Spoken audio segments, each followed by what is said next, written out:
What's up, guys? Coach James from TrAk Athletics here, Director of Coaching and Head of Program Design. We're going to talk to you today about deadlifting, a few different things, why we do it, different ways that we do it. You see a hex bar in front of me here.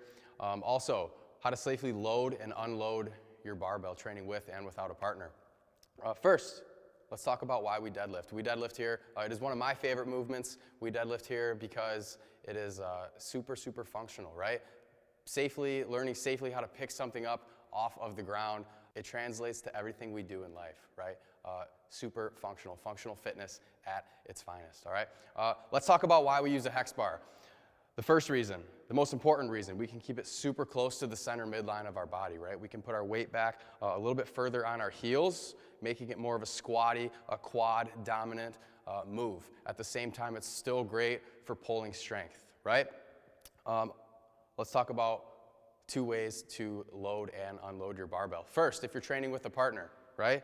Pro tip, you will step on the back of your hex bar, pretend my partner is holding my plate. You will then lift, and they will slide on and off. Super easy, right? Next, if you're training solo, grab a plate, something that is, we'll say 1/2 inch to 1/4 inch thick, slide it underneath your bar, roll it up, bam, easy access, right? Slide on, slide off, you're ready to go. All right, tips. I hope you enjoyed them. Like, comment, follow us below. Have an awesome day.